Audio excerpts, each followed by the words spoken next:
y darles una cordial bienvenida a la señora Silvia Constaín Rengifo, ministra de Tecnologías de la Información y las Comunicaciones, a la señora Juliana Villegas Restrepo, vicepresidenta de Exportaciones de ProColombia, a la señora Cristina Fernández Mejía, investigadora de FEDesarrollo, y Levis Racedo, gerente comercial Zona Franca de Barranquilla y Zona Franca Internacional de Atlántico, Sofía. Una bienvenida muy especial a todas y al señor moderador, a quien le doy la palabra en este momento.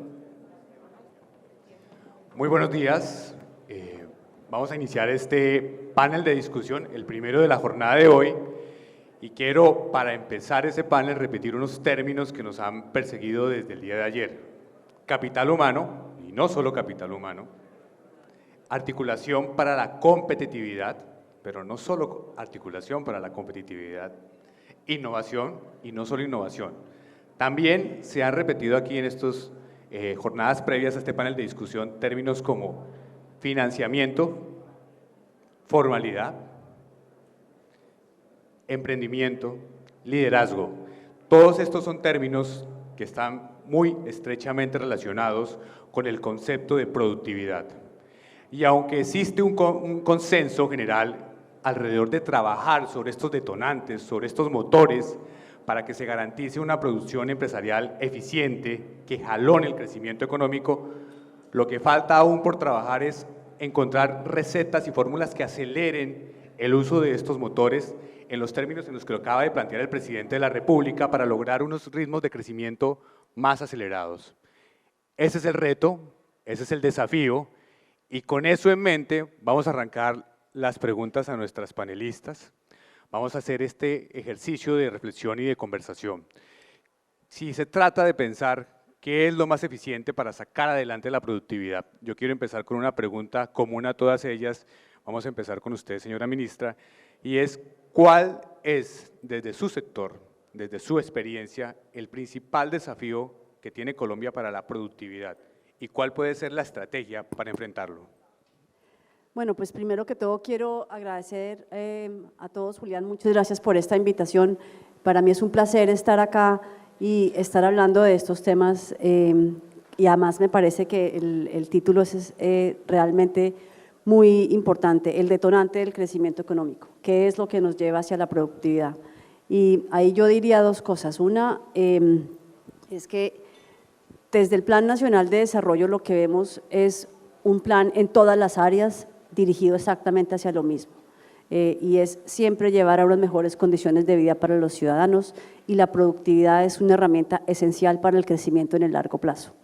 Entonces no es únicamente capital ni trabajo, realmente la productividad tiene que ser lo que nos lleva al crecimiento de largo plazo.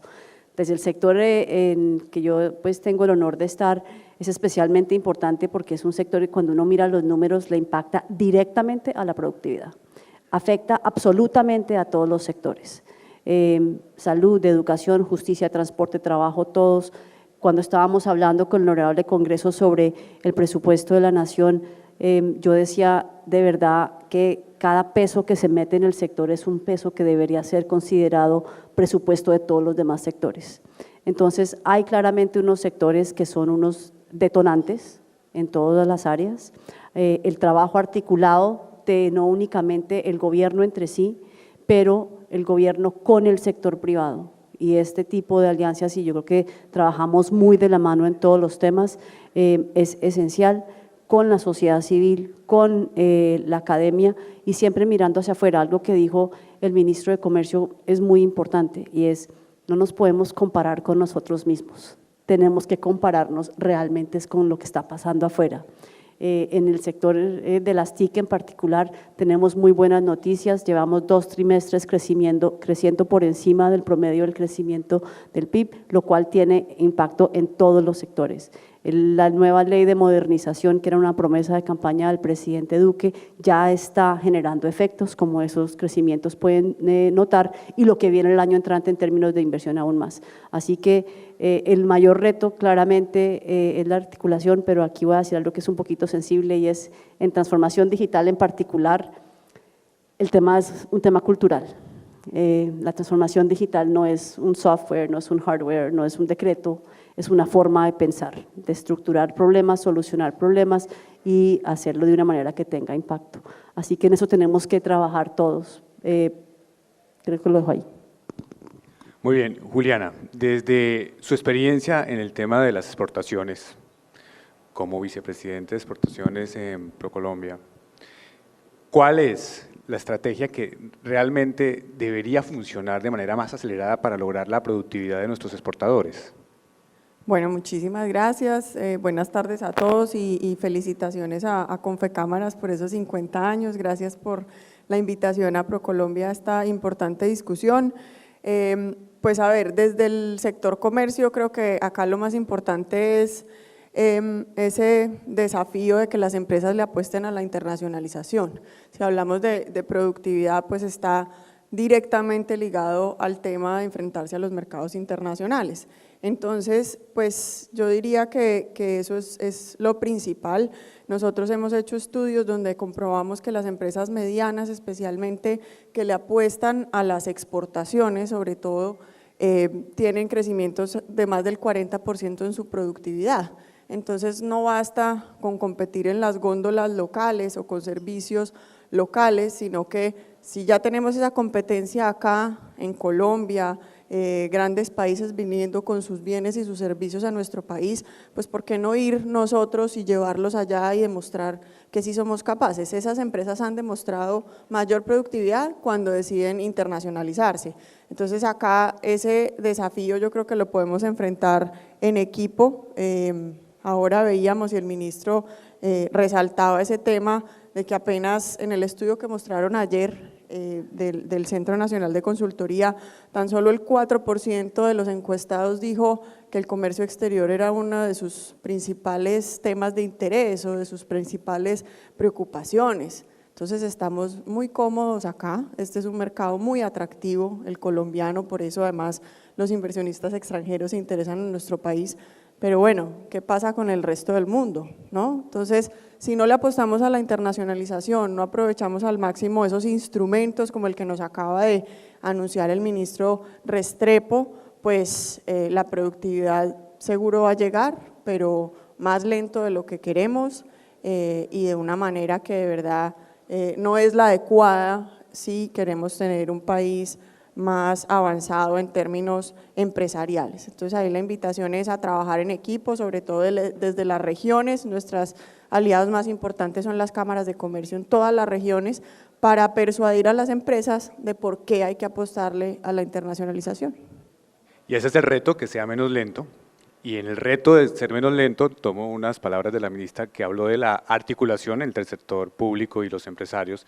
Y precisamente sobre eso, Cristina, usted que ha investigado el impacto de las políticas de Estado buscando la formalización, ¿cuál es el principal desafío que hay para lograr esa productividad? Bueno, yo creo que, primero que todo quiero agradecer la invitación aquí a participar en este panel y quiero aplaudir la composición de género del panel. Bravo.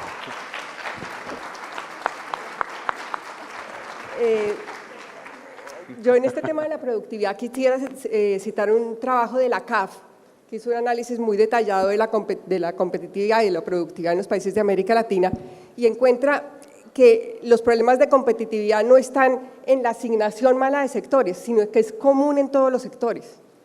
Y un factor que, digamos, es común a todos los sectores es la informalidad. Y yo creo que la informalidad tiene unos graves, digamos, crea una baja productividad por varias razones. Por un problema de escala, las empresas no pueden crecer más porque entonces caen bajo el radar de las autoridades. Entonces eso les limita su crecimiento. Eso les impide también las políticas de asociatividad que se han mencionado tanto en este seminario. Tienen una asignación mala entre capital y trabajo. ¿Por qué? Porque el capital es muy barato porque no pagan impuestos. Y el trabajo es muy barato porque no pagan impuestos. Y el capital es muy caro porque solo tienen acceso al crédito informal.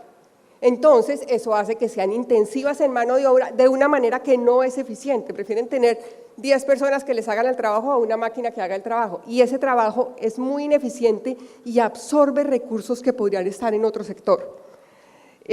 También son empresas que no tienen acceso al crédito, que no tienen acceso, por ejemplo, no se pueden, estas cosas que estaba diciendo Silvia, de la importancia de las redes y el acceso a ciencia y tecnología, pues estas empresas no pueden acceder a redes porque caen bajo el radar de las autoridades. Entonces eso también les quita mucha productividad. Entonces yo creo que aquí está uno de los problemas más grandes. También la composición de esa informalidad es un poco, digamos, preocupante. La tasa de cuentapropismo en Colombia es el doble de la que se tiene en otros países de América Latina. Aquí es del 40%, Brasil es del 20%, México es del 20%, entonces es mucho más alta. Perú es del 33%, pero digamos sobresale por eso. ¿Y qué pasa con esos cuentapropistas? Pues además que, digamos, en su mayoría son informales y por las razones que dije, tienen muy baja productividad, también tienen un problema con el capital humano, porque, digamos, si uno va a ser cuentapropista, pues no se dedica a estudiar, y además los cuentapropistas después no tienen una transición fácil hacia ser asalariados. ¿Por qué? Porque no tienen, digamos, la disciplina de trabajo, no tienen un horario por cumplir, no saben obedecer órdenes, entonces, digamos, es un segmento que está, digamos, es problemático y en el que hay que trabajar. Uno dice, bueno, entonces, ¿qué hacer? Ustedes no van a creer, pero cuando uno va a los seminarios internacionales, lo que dicen es, no, hay que controlar todos estos cuentapropistas y todas estas empresas pequeñas. Pues primero que todo, yo pienso que eso no sirve. Es muy costoso ir detrás de todas estas empresas pequeñas. Y segundo, creo que no funciona. Yo el ejemplo que tengo más claro es el de Sudáfrica, porque he trabajado con ellos directamente. Y en ellos, digamos, las instituciones son muy fuertes y no hay cuentapropismo. Pero que entonces, ¿qué pasa? La gente no está haciendo nada. Entonces, digamos, no es que esos recursos que se liberen del cuentapropismo van a ir directo al trabajo asalariado, eso no es tan fácil, en eso hay que trabajarle con programas de capacitación, yo creo, y esto es una opinión muy particular, pero hay que darle una oportunidad a las plataformas digitales, porque yo me la paso todo el tiempo pensando cómo generar empleo en este país y las plataformas están diciendo, nosotros necesitamos empleo y lo están generando. ¿Qué habría sido de Colombia en la crisis migratoria si no hubiéramos tenido las plataformas digitales? Entonces, yo creo que ahí también hay que darles una oportunidad. Entonces, yo creo que esto por un lado y por el otro lado, pues digamos en estos microempresas que sí tienen una proyección, ya todas estas políticas que hemos visto de emprendimiento son mucho más efectivos y todas las fábricas de empresas, pero digamos sobre empresas que ya tienen una proyección de crecimiento. En relación con los temas de las zonas francas, que es un tema que conoce muy bien Levis, ¿cuál es, desde su perspectiva, ese gran desafío que hay para poder catapultar todo lo que significa todo ese apoyo logístico que puede ayudar a los exportadores, pero a generar también unos niveles más altos de productividad para los empresarios? Gracias, muy buenos días. Nuevamente muchas gracias a Confecámaras por la invitación y particularmente bueno que tengan a las regiones involucradas también en este tema, como en este caso yo represento la ciudad de Barranquilla, pero represento la región Caribe. En el caso concreto de las zonas francas y con esa experiencia de hace más de 60 años que fue creada la Zona Franca Barranquilla como pionera en Colombia de régimen franco y la que ha vivido toda esa transición de mejora y de innovación, hablando de los conceptos de innovación que no solamente es traer una máquina, sino innovar en procesos, innovar en procedimientos, en metodologías. Y ahí el gobierno nacional ha hecho un acompañamiento muy importante al régimen franco en ese sentido, donde salimos de 8 zonas francas y hoy hay 111 zonas francas a nivel nacional, donde hoy se interactúa entre ese tejido empresarial que hay dentro de las zonas francas, donde se salió de la zona franca permanente, que es la que se instalan empresas para cualquier tipo de industria, pero ya ahora hay zonas francas de salud, hay zonas francas uniempresariales, hay zonas francas offshore. Eso se llama innovación, eso, insertar a las zonas francas dentro de este tejido empresarial. Y también es bueno recordar que las zonas francas no solo son para empresas grandes, son para empresas de todo tipo de empresas. Entonces, ¿Cuál es como la visión que uno tiene como usuario operador de Zona Franca, este tejido empresarial y de mejora? Pues obviamente el desarrollo de esos clústeres productivos que realmente hacen que ese tejido empresarial también sea muy fuerte. El tema de la atracción de nuevas tecnologías en el tema de maquinarias, equipos, eso también ayuda y favorece muchísimo a la mejora de la productividad del país. Y obviamente que no podemos nosotros como Zona Franca y las empresas que se instalen si no tienen ese tejido humano capacitado, y ahí la academia también entra a jugar un papel muy importante. Entonces, la productividad hay que verlo desde todos los ángulos: infraestructura, comercio, educación, tecnología. Entonces, esos 4 componentes son los desafíos que tenemos, seguir mejorando exponencialmente, como lo han hablado desde el presidente, el ministro, nuestro primer conferencista. Hay que exponenciar todos esos recursos y precisamente llevar a Colombia a un mejor estadio, que seguimos avanzando en ese crecimiento de exportación. Vamos a tomar un elemento de uno de los varios elementos que han aparecido en las respuestas de ustedes, y es el que tiene que ver con ese tema del conocimiento y el capital humano. Usted mencionaba, señora ministra, que el tema de la transformación digital es mucho más que simplemente un asunto de desarrollos tecnológicos, es básicamente un tema cultural, es un tema de cambio de mentalidad. Y a propósito de eso, ayer en la presentación del primer estudio del observatorio en la articulación para la competitividad empresarial, se mencionaba cómo había ciertas falencias de liderazgo y cómo las cámaras de comercio y cómo Confecámaras está trabajando alrededor de eso, pero cómo realmente hacer que ese empresario que se puede sentir abrumado, sorprendido ante la velocidad y el vértigo de los cambios digitales, ante el desconocimiento de lo que significa trabajar con las plataformas digitales, realmente cambie culturalmente su posición y entre en una fase distinta de productividad. Pues mire, primero yo voy a ser súper sincera, para mí los emprendedores son unos héroes, o sea, a mí me les quito el sombrero, el ser emprendedor yo creo que es de las cosas más difíciles que puede haber, y la función de nosotros es aportar y apoyar en todo el proceso de emprendimiento. Con las cámaras de comercio, y ahí quiero resaltar mucho el esfuerzo que se ha hecho, tenemos unos centros de transformación digital empresarial. Y los centros de transformación digital empresarial son muy importantes porque es un acompañamiento, uno a uno, con una pequeña, mediana y micro, en algunos casos, empresas, donde estamos llevando a empresas de pasar literalmente de hacer la contabilidad en un cuaderno a hacerlo de una manera digital, pero no únicamente meterlo en un Excel, sino realmente tener una estructura en el manejo de su negocio que le permita ser más productivo, tener más control sobre el negocio, y claramente crecer muchísimo más que lo que estaba haciendo antes. En este momento tenemos 18 centros de transformación digital, perdón, 18 centros de transformación digital empresarial en el país, de los cuales la gran mayoría son en asocio con las cámaras de comercio locales. Ahorita en este momento, en cuestión de 2 semanas, se abre una nueva convocatoria para 10 centros más, y quiero aprovechar, si me permiten, la oportunidad para invitar a todas las cámaras de comercio a participar.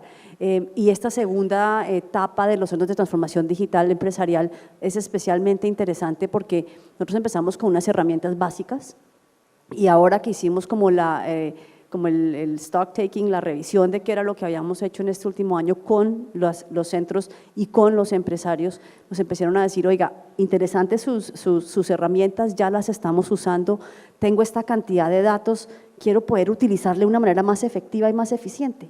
Entonces, que ustedes van a ver que la segunda ronda de Centros de Transformación Digital Empresarial tiene un componente de utilización de tecnologías emergentes, especialmente inteligencia artificial, porque es la que más nos permite el uso de datos masivos para poder tomar decisiones, y eso resultó de verdad de cómo los empresarios se metieron en el tema de la transformación digital, y reitero, pequeñas, medianas y microempresas, aquí no estamos hablando de la gran empresa.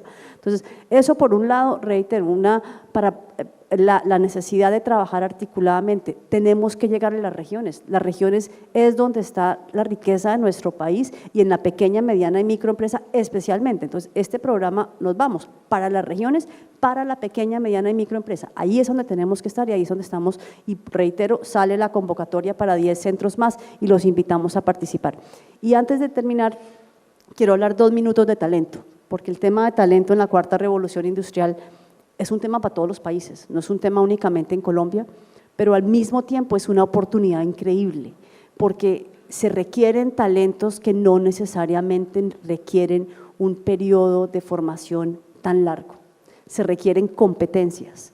Y ya tenemos mapeado, hemos trabajado incluso con las plataformas como Coursera, edX, que no es únicamente la plataforma misma, no es únicamente el que usted tenga la certificación, que es una herramienta para la empleabilidad. Si usted está certificado como un científico de datos, voy a poner el ejemplo, edX tiene el MicroMaster de MIT de Computer Science, es de las más apetecidas en el mercado y la vamos a lanzar aquí en Colombia con edX y con MIT. Entonces, ese tipo de cosas son certificaciones de corto plazo que llevan competencias al mercado que necesitan estas pequeñas, medianas y microempresas, pero también las muy grandes. Entonces, no nos podemos quedar en las formas tradicionales de hacer las cosas, tenemos que pensar más ampliamente, más rápidamente, a pesar de que se sale uno un poco del marco en el cual tienden a querer ponernos.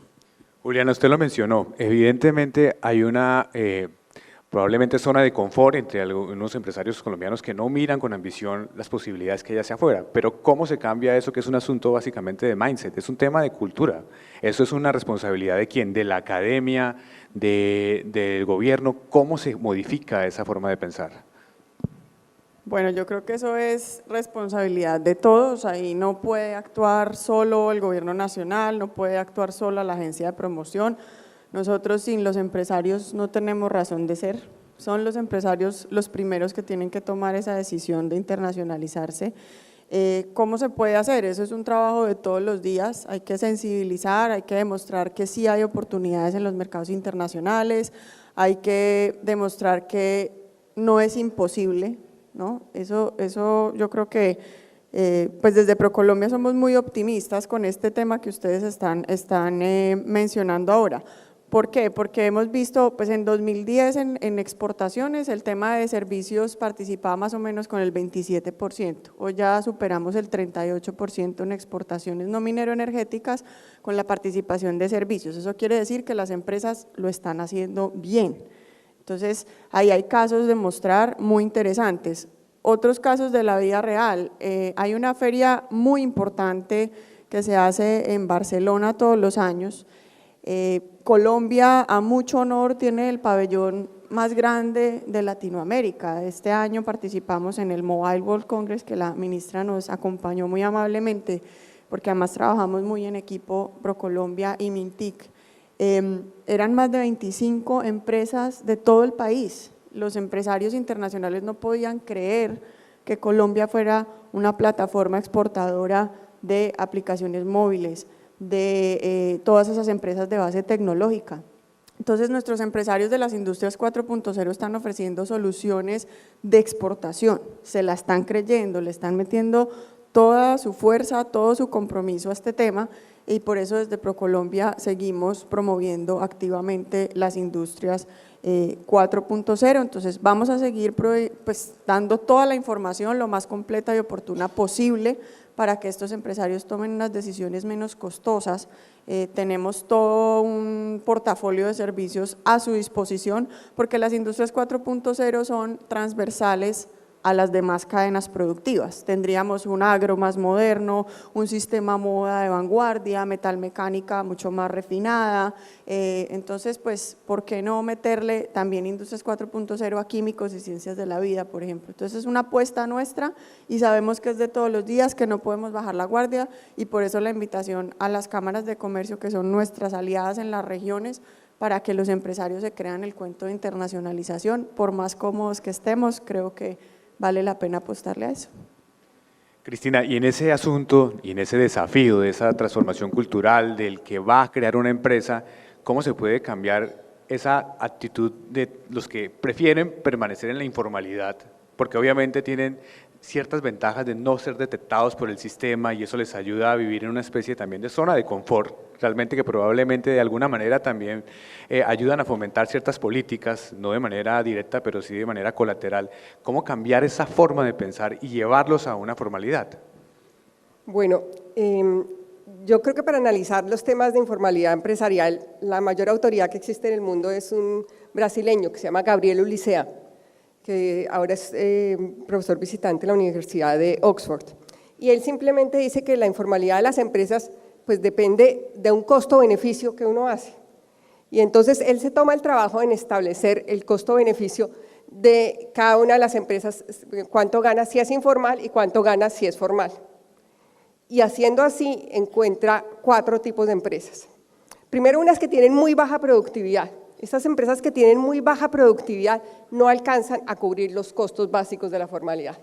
Punto. La única opción que tendría sería no operar. Operan informalmente o no operan. Después viene un grupo de empresas, que son las que usted decía, que son las parásitas, que tienen, digamos, podrían cubrir los costos de ser formales, pero que les sale más ventajoso ser informales. Entonces, pues prefieren ser informales y son informales. Después viene un grupo a las cuales les sale más ventajoso ser informales, pero si uno les rebaja los costos de la formalidad, digamos, tendría un margen para que ellas entraran a la formalidad. Y después entra un grupo en el cual, digamos, la productividad es tan alta que ya solamente es posible operar formalmente. ¿Por qué? Porque uno necesita el crédito, porque uno necesita la escala, necesita todas las ventajas, el acceso a redes, necesita todas esas ventajas de la formalidad. Entonces, digamos, en esa escala, por ejemplo, hay políticas que, digamos, no sirven. Uno sobre las pequeñas les baja los costos de ser formales sobre las de subsistencia y pues ellas pasan de no poder a no querer ser formales, no sirve nada. Pero si uno escoge las empresas adecuadas, digamos, esto sí tiene un impacto muy fuerte. Entonces yo creo que hay que hacer un esfuerzo, y uno de los programas que me parece que han sido más exitosos es uno del Fominen, que hacía eso, que es como hacer cierta como selectividad de las empresas mirando cuáles tenían proyección y sobre estas las medidas pues que ya han hablado funcionaban muy, muy bien. Muy bien, Levis, usted también mencionaba, hay que hacer que el empresario en las regiones piense en grande, o sea, y sobre todo también el empresario pequeño, no es solamente mirar hacia las zonas francas, hacia esa posibilidad de esos clústeres que hay, si yo soy empresario grande, también empresario pequeño debo tener esa ambición. ¿Cómo se cambia esa ambición? ¿Cómo se estimula? ¿Cómo se logra llegar a ese objetivo que usted tiene en mente? Particularmente, obviamente, la cultura empresarial tiene que crecer, y es también como un tema mental, o sea, trabajar en lo legal, precisamente se consiguen muchas cosas que te patrocinan a ti como empresa mejorar tu estatus. Y de pronto podemos hablar un poco nosotros de todo lo que hemos ido avanzando en nuestra gestión a partir de la legalidad, o sea, estar en zona franca, cualquier empresa que se instale en una zona franca parte de la legalidad, debe ser legal, debe cumplir todos los requisitos de tipo ambiental, de seguridad, laboral, o sea, son unos entornos de la legalidad, aduanero, cambiario, de comercio exterior. Entonces, ese tejido que está ahí se va robusteciendo en esos procesos y con el acompañamiento de las instituciones, particularmente con todos los programas en los cuales ya nosotros hemos estado participando. Estamos ya inscritos en Fábrica de Productividad. Entonces se preguntarán, ¿qué hace una zona franca en fábricas de productividad? Y resulta que nosotros hemos definido que en acompañar la internacionalización necesitamos estar fortalecidos para hacer esa tarea. Porque si nosotros como zona franca queremos traer nuevas inversiones, tenemos que estar preparados para eso. Y ahí vienen los apoyos que a través de cámaras de comercio. Zona franca también ha participado en COCREA, Atlántico CREA, que también viene con el acompañamiento de MINCIT. Ahí estuvimos registrados y llegamos a cierto nivel del proceso y aspiramos a continuar el próximo año. Entonces, la estandarización de los procesos. Una empresa tiene que pensar en estandarizar sus procesos, obtener los certificados de calidad y arrancas con el mínimo y ahí cada año vas creciendo en esas actividades y ya al final tú llegas a tener hasta 3 y 4 certificaciones. A la gente le gusta hacer negocios con gente certificada, que te certifica que sus procesos y la calidad de sus productos. Entonces, es la invitación al empresariado a pensar en ser más profesionales. Hablemos un concepto ahí básico, pero ese es más profesionales en la tarea. Hay los recursos, hay los medios, hay el acompañamiento. La Cámara de Comercio ofrece unas estrategias a uno como afiliado, y hablo ya a título de zona franca afiliada a la Cámara de Comercio de Barranquilla, y el acompañamiento ha sido excepcional. Muy bien, vamos a tener una última pregunta que tiene que ver con esto y les pediría que fueran muy concretas. Si ustedes pudieran aconsejar, a partir de toda la trayectoria que han tenido, las experiencias que han visto en el exterior, su propia experiencia profesional y personal, una lección positiva o una recomendación que les sirva realmente a los empresarios de este país para entrar en una senda de productividad efectiva, ¿cuál sería, señora ministra? No, es extraordinariamente sencilla y hay que hacer la tarea. Realmente no hay otra forma, hay que sentarse y hay que hacer la tarea. Lo muy interesante en este momento es que hacer la tarea depende de uno. Uno de los temas de las redes y de los temas de la conectividad, y por el motivo por el cual el presidente Duque desde la campaña y nosotros desde que entramos al ministerio estábamos tan obsesionados con la ley de modernización, es porque en la medida en que usted tiene conectividad, usted tiene frente a sí una diversidad de soluciones, de opciones y de ventanas al mundo que son ilimitadas. Pero no todo el mundo lo puede, digamos, acceder de la misma forma porque es mucha, entonces hay que aprender a consumir, por así decirlo, pero si usted no está conectado no tiene nada. Entonces, nosotros estamos en de verdad, en un trabajo intenso de conectividad. Creemos que todos los colombianos deben estar conectados y bien conectados. Todo el agradecimiento del Congreso, del presidente Chacón, que está aquí sentado, quien nos acompañó en todo este proceso de la ley de modernización, porque es que permite que estos empresarios puedan dar el siguiente paso de una manera mucho más organizada, sencilla y estructurada, profesional, como tú decías. Permite que recursos que antes únicamente estaban para las grandes empresas sean utilizables para la pequeña empresa. No, suena súper sencillo el cuento de, ay, mire, el Centro de Transformación Digital Empresarial con Inteligencia Artificial. Es un descreste que una MIPYME pueda usar la información que tiene de su mercado y de su empresa para tomar decisiones. Entonces, definitivamente sí, hay que aprovechar el hecho que el estar conectado le trae a uno unas oportunidades que sin estarlo, pues no lo están, pero uno tiene que salir, tomar la información y utilizarla en su empresa. Juliana, para usted, ¿cuál es ese consejo? Bueno, yo creo que más que consejo es como una invitación, y para mí desde ProColombia es inevitable decirlo, que desde cada uno de sus emprendimientos vean el mundo como el límite, porque es que de verdad esta es una apuesta que no discrimina en tamaños de empresas. O sea, más del 90% de las empresas que hoy exportan no mineroenergéticos son pequeñas y medianas. Esas son más de 6.900 empresas. Entonces, sí se puede, hay que apostarle a la internacionalización. Con esa apuesta vienen un montón de beneficios.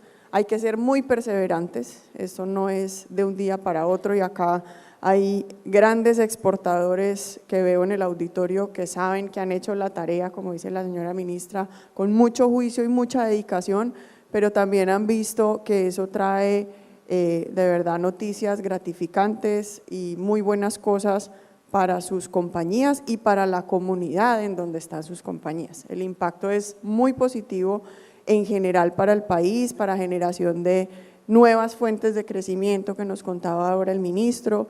Entonces, por eso es una invitación y es hacerlo en equipo, porque como decía ahora, cada uno de esos miembros del equipo solo por su parte no lo va a lograr, tenemos que hacerlo en conjunto, desde las regiones, con las regiones y por las regiones, y para eso pues ProColombia está ahí para ser parte activa de ese equipo y acompañar a los empresarios en esa tarea de llegar a los mercados internacionales.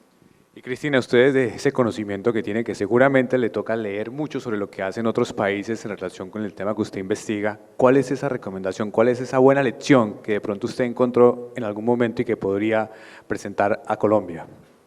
Bueno, lo que voy a decir es una recomendación que no es novedosa porque ya está legislada, no está implementada, pero ya está legislada, y es que yo le tengo mucha fe al Simples.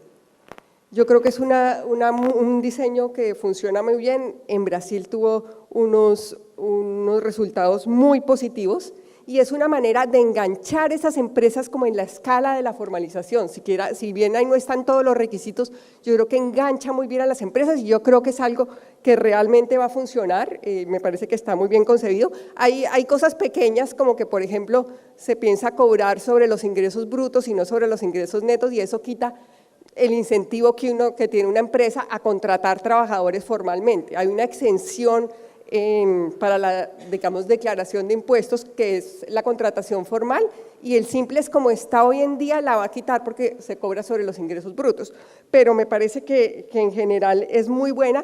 Y otra cosa que yo le añadiría es un concepto que existe en Argentina, en Uruguay también existe, que es una especie como de simple social, el monotributo social, para empresas ya más pequeñas, que otra vez las enganche en este círculo virtuoso del que usted hablaba, de la formalidad, productividad, etcétera. Levis, ¿y usted qué recomendaría? Yo me voy a algo más emocional. Invito a la gente a trabajar con pasión y alegría. Se invita al empresario tener ese norte, soñarlo, quiero llegar a ese mercado, quiero tener el mejor producto y trabajar con pasión y alegría. Y adicional a eso hay que compartir el éxito.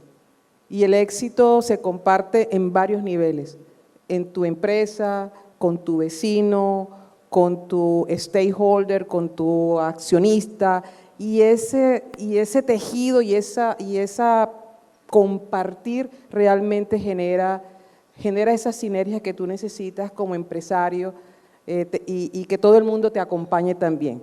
En el momento de dificultades, a todos esos que tú hiciste crecer, cuando le dicen póngase la camiseta, la gente se pone la camiseta. Esa es como mi recomendación. Bueno, queda claro que si uno de los ejes es liderazgo, con el liderazgo de ustedes en sus sectores, tenemos un camino bastante promisorio de cara a la productividad. Les quiero pedir un aplauso a la ministra, a Juliana, a Cristina y a Levis. Les agradecemos por la participación. Vamos a tener un aporte de cierre final de la ministra. Sí. Ay, perdón, es que quiero invitarlos a innovamos.gov.co, porque yo sé que para el empresario es muy difícil porque tenemos desde el Ministerio de Comercio, desde el Ministerio de las TIC, desde Impulsa, desde el Ministerio de Cultura, para todo lo que es naranja, una cantidad de incentivos y pues claramente eso no es lo mejor, estamos trabajando en mejorarlo, pero por el momento innovamos.gov.co tiene todos los programas de apoyo que tiene el gobierno en un solo lugar, de forma tal que de acuerdo con el tamaño de su empresa, del sector y lo que necesita, pues digamos ahí está integrado todo. Entonces los invito a que participen en la convocatoria que viene ahorita para los 10 centros de transformación digital empresarial y que por favor nos ayuden a difundir esta herramienta que consolida toda la oferta del Estado en un solo lugar. Bueno, eso es aprovechar productivamente el panel. Ministra, muchas gracias, ustedes también muchas gracias, muy amables.